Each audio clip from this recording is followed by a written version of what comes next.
The birthday wish that shattered everything. It was my daughter Rebecca's 45th birthday, and I arrived at her house earlier than planned, carefully holding the cake I had ordered from her favorite bakery. It wasn't cheap, $200, but for my only child, money had never mattered to me. I stood at the door smiling, imagining her reaction, the same joyful smile she used to have when she was little, and birthdays meant everything. When the door finally opened, her face didn't light up. Instead, she looked irritated, almost disappointed to see me. "Oh, you're here," she said flatly, stepping aside without meeting my eyes. "Happy birthday, sweetheart," I replied softly, holding up the cake. "Chocolate with strawberries, just like you used to love." She sighed, as if I'd brought her a problem instead of a gift. "Mom, we need to talk," she said, already walking away.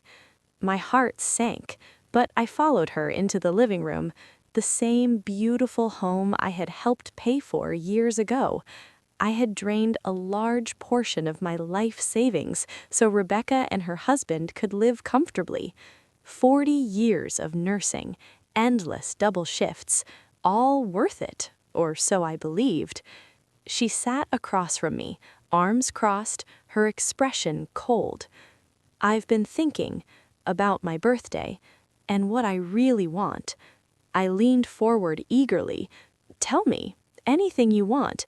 A trip? Jewelry? Maybe that car you mentioned?" She stared directly at me, her eyes empty of warmth. "The best gift you could give me," she said slowly, "would be for you to just die." The room went silent. I felt like the air had been sucked from my lungs. I must have heard you wrong," I whispered. "No, you heard me." My hands began to shake. 72 years of life, 45 years of being her mother, and never, not once, had I imagined hearing those words from my own child. "I'm tired of you, your calls, your visits, you're always here. My life would be easier if you weren't." Tears blurred my vision. "Rebecca, I'm your mother. I've given you everything." "That's the problem," she snapped, standing up. "You suffocate me. I need space. I need freedom. I need you gone." The candles on the cake were beginning to melt, just like everything I had hoped for that day. No hugs, no celebration, no family dinner, just rejection. "I only wanted to be close to you," I said weakly. "I'm all I have." "And that's exactly why you're a burden," she replied. "Go live your own life." I stood up, my legs barely holding me, and walked toward the door. I turned back once, hoping, praying to see regret on her face. There was none. "Happy birthday, Rebecca," I murmured, and closed the door behind me. I didn't know it then, but that moment changed everything. Because when my daughter wished for my death, something inside me finally woke up. And what she didn't realize was that I was about to give her exactly what she asked for, just not in the way she expected.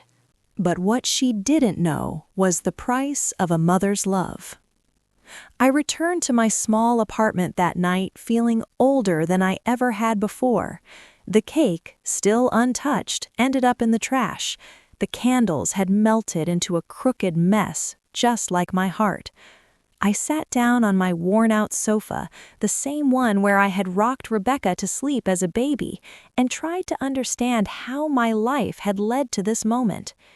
How could the child I carried for 9 months look at me with such coldness and wish me gone? My mind began replaying every sacrifice I had ever made for her, as if my memories were demanding to be counted. When Rebecca was 3, she caught a severe lung infection. The medicine wasn't fully covered by insurance, so I worked extra night shifts at the hospital, barely sleeping, just to afford it. I sold my late mother's jewelry to make sure my daughter recovered without compromise. When she was 16 and begged for an expensive prom dress, I worked weekends for months. I still remembered her smile when she twirled in front of the mirror, telling me I was the best mom in the world. In college, she changed majors again and again. Each time I paid without complaint. Tuition, books, housing, I handled it all, even taking out loans against my own home. I told myself it was temporary, that one day she'd understand. Then came her wedding. A grand ballroom, designer flowers, a guest list longer than my patience, $35,000 signed away in checks because I wanted my daughter to feel like a princess. And the house, that house she kicked me out of? When she and her husband wanted to buy it, I didn't hesitate. I gave them the down payment from my retirement savings. I told myself I could work a few more years. I always told myself that. After the twins were born, I became the unpaid babysitter. Nights, weekends, last-minute calls, I was always there. When her husband lost his job, I quietly paid their mortgage. When the kids needed braces, I covered that too. I skipped meals, I canceled plans. I told myself family came first. Sitting there alone, I started adding it all up. The total nearly took my breath away. Hundreds of thousands of dollars, a lifetime of work, all given in the name of love. And the return on that investment? Just die. I picked up my phone and called Rebecca, hoping, stupidly, that she might soften, that maybe she'd apologize. "What do you want now?" she answered sharply. "I just need to know," I said, my voice shaking. "Did you really mean what you said?" "Yes," she replied without hesitation. "I need space. Your love feels like control." I hung up slowly. That night, I didn't sleep. Somewhere between the tears and the memories, something inside me began to change. The sadness didn't disappear, but it hardened into clarity. At 3 in the morning, I sat up in bed and whispered to the darkness, "If my presence is a burden, then I will remove it. But not quietly, not weakly, and not without consequences." By sunrise, I had made a decision that would turn my daughter's world upside down, and this time I wasn't doing it for her. I was doing it for myself. What happened next changed everything. The next morning, I woke up with a strange calm I hadn't felt in years. My heart still ached, but my mind was clear.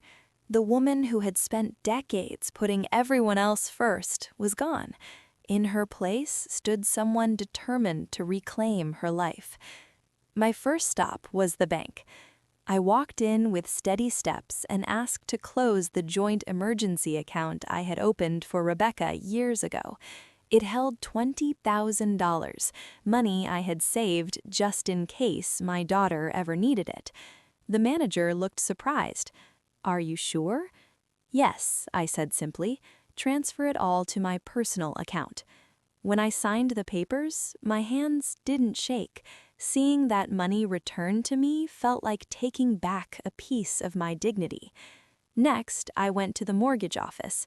When Rebecca's husband had lost his job, I had co-signed their loan to help them keep the house.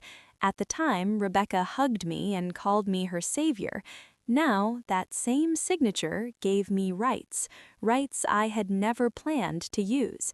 I requested a full copy of the mortgage agreement. The officer explained everything calmly. If the primary borrowers became financially unstable again, I could protect my investment. I thanked her and left with the documents in my bag and a plan forming in my mind. My final stop that day was my lawyer's office. He was an old family friend, someone who had watched me sacrifice year after year. The moment I told him what Rebecca had said, his expression darkened. "I want to change my will," I said firmly. "Everything." I told him I wanted my savings, insurance, and assets redirected to charity. My grandchildren would have a trust fund, but Rebecca would have no access to it. She wished for your death? He asked, quietly. Yes, I answered, and when I'm gone, she will gain nothing from it. For 2 hours, we rewrote my future. Each signature felt like a door closing behind me and another opening ahead. That evening, I poured myself a glass of wine for the first time in years and stared out the window. For 45 years, my identity had been Rebecca's mother. I had no hobbies, no dreams of my own. That night, I booked a one-way flight, not to escape, to begin again. 2 days later, my phone rang. It was Rebecca. She needs a favor, she said, as if nothing had happened. We have an event and you need to watch the kids. For the first time in my life, I said no. There was stunned silence. What do you mean, no? I mean, I have plans. Since when do you have plans more important than your grandchildren? She snapped. Since the day you told me my life had no value, I replied calmly. She laughed sarcastically. You're being dramatic. No, I said. I'm respecting your wish. You wanted me gone. This is me leaving. She hung up on me, and I smiled, because for the first time I understood something powerful. I wasn't abandoning my daughter. I was rescuing myself. But what Rebecca didn't know was that my disappearance was only the beginning, and when she finally realized what life without me truly meant, it would already be too late. And that was only the beginning. When I truly disappeared, I didn't tell anyone about my plans. Not Rebecca, not her husband, not even my grandchildren. The quieter I became, the stronger I felt. Silence, I learned, can be power. On Monday morning, I packed 2 suitcases, only the essentials, documents, clothes, a few photos from my younger years. I left behind everything tied to the woman I used to be. That version of me had already died the moment my daughter wished it. Before dawn, my neighbor Elvira knocked on my door. She was the only person who knew the truth. You're really doing this, she whispered. Yes, I replied. I need her to believe I'm gone. We reviewed the plan one last time. Elvira would wait a few days, then deliver my letter and documents to Rebecca. Until then, I would be unreachable. As the taxi pulled away, I didn't cry. I felt light, almost reborn. At the airport, my phone vibrated repeatedly. Missed calls, text messages. I turned it off without reading a single one. For the first time in decades, no one could demand anything from me. The flight was long but peaceful. I slept, I read, I stared out the window and imagined a life where my worth wasn't measured by how much I gave. When I landed, I stepped into a city that didn't know me, and that was exactly the point. The apartment was small but beautiful. Clean air, quiet streets, a view of water and mountains. That first night, I slept without guilt, without fear, without waiting for my phone to ring. 3 days later, Elvira did exactly what we planned. She went to Rebecca's house. When Rebecca saw her holding my letter, her face drained of color. Elvira? She asked. Why are you here? I was worried, Elvira said calmly. Your mother hasn't answered her phone in days. I went to her apartment. Rebecca's breath caught. And? It was empty, Elvira continued. No clothes, no documents, just this. She placed the envelope on the table. Inside was my letter. Rebecca read it in silence, page after page. Her hands began to tremble as she reached the section detailing everything I had done for her, and everything that was now gone. The joint accounts closed. The emergency support ended. The will changed. The mortgage protection, revoked. "This isn't funny," Rebecca whispered. "It's not a joke," Elvira replied. "Your mother respected your wish. She disappeared." That night, my phone exploded with missed calls, dozens, then messages. "Mom, answer me. This isn't funny. Please call me back. We're worried." For the first time, worry wasn't mixed with demands. I waited. On the fourth day, I finally answered. "Where are you?" Rebecca cried. "Do you know what you've done to us?" "I know exactly what I've done," I replied calmly. "You scared me." "You wished me dead," I reminded her softly. "I didn't mean it." "But you said it, and words have weight." Her voice cracked. "Come back, we need you." I looked out at the mountains and smiled. "No," I said. "You needed me when I paid your bills. You didn't want me when I loved you." The silence on the other end was heavy. "I'm finally living, and I won't die for your comfort anymore." She sobbed. I ended the call. That night, I had dinner alone at a lakeside restaurant. Candlelight, wine, peace. I toasted the woman I had become because, while my daughter believed she had lost her mother, the truth was, I had finally found myself. But the real shock for Rebecca was still coming, because losing my presence was painful. Losing my protection? That would destroy her illusion forever. The lesson that came too late. 2 weeks passed in silence. I didn't call. I didn't text. I let the space do what years of talking never could. Then the first message arrived. "Mom, the bank called. There's an issue with the account." I read it without emotion. The next day, another. "We're late on the mortgage. Can you help? Just this once?" I took a slow breath and put the phone down. By the end of the week, the messages turned desperate. "The kids' school is asking about fees. Please call me. We need you." Need. Not love, not apology. Need. Finally, Rebecca called in tears. "They're talking about penalties," she sobbed. "Why are you doing this to us?" I answered calmly, "I'm not doing anything. I simply stopped saving you." "That's cruel," she cried.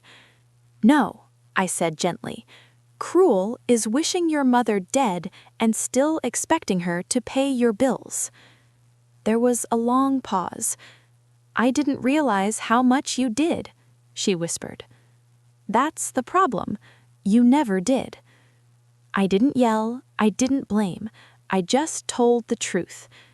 I told her how every dollar I earned came from hours on my feet, from nights without sleep, from choosing her comfort over my own future. I told her how love should never require self-destruction. I loved you enough to ruin myself, but I love myself enough now to stop. That night, I cried, not from sadness, but from release. A few days later, Rebecca sent a long message. For the first time in her life, it wasn't a demand. "I'm sorry," she wrote. "I took you for granted. I don't know how to fix this, but I want to try." I didn't respond immediately. Growth takes time, and trust takes longer. Weeks later, I agreed to a video call. She looked different, tired, humbled. "I don't expect things to go back to how they were. I just want a chance to be better." "I don't want the old relationship either," I replied quietly. "That one was built on sacrifice and silence." She nodded. So we set boundaries. No money, no guilt, no control, only respect. I stayed where I was. I joined a local art class. I made friends who knew me not as someone's mother, but as myself. I laughed again. I slept deeply. One evening, as the sun dipped behind the mountains, my phone buzzed with a message from Rebecca. "I hope you're happy, Mom." I smiled. "I am, and I hope one day you understand why." Because love should never cost your life. Because motherhood is not ownership. And because sometimes the greatest lesson we teach our children is what happens when we finally choose ourselves.